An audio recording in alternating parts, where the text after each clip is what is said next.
ये है दैनिक प्रातःकाल का डिजिटल एडिशन प्रातःकाल लाइव। भारतीय जनता पार्टी की सरकार के दबाव में लिया गया। कल भी जैसी घटना हमारे नेता प्रतिपक्ष ने बताई टीकाराम जूली जी ने, जब हम ये मांग कर रहे थे कि कानून मंत्री ने अपने बेटे को गलत तरीके से नियुक्ति दी है, इस पर हम विपक्ष के नेता बोलना चाहते हैं और इस पर मंत्री जवाब दें। तो स्पीकर ने कहा आप अपनी सीट पे जाइए और मैं आपको व्यवस्था दे रहा हूँ। जैसे ही हम लोग सीट पे आए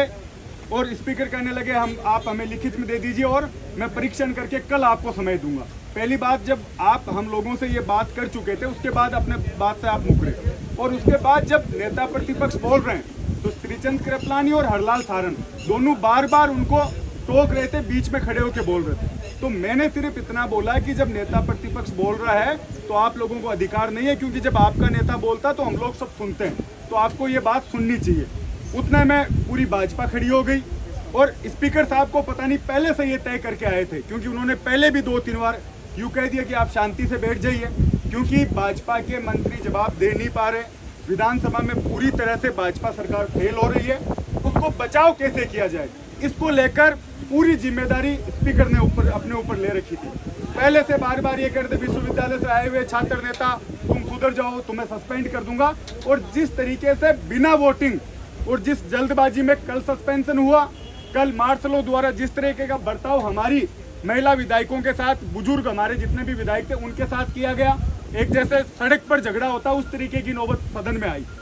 और उसके बाद गतिरोध तोड़ने की बजाय भाजपा सरकार, भाजपा के मंत्री और स्वयं स्पीकर आज उनका बयान देखिए कि कांग्रेसी, जब आप उस पद पर हो तो आपका ये दायित्व बनता है कि पक्ष और विपक्ष आप भाषा का उपयोग करें।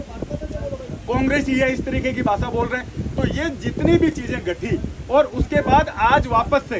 वो सुबह मुख्यमंत्री जी 10 बजे सदन में आते हैं, विधायक दल की मीटिंग लेते हैं और ये चाहते थे कि हम खड़े होकर माफी मांगे, मैं उठ के बाहर आ जाऊं। लेकिन कांग्रेस पार्टी, हमारे नेता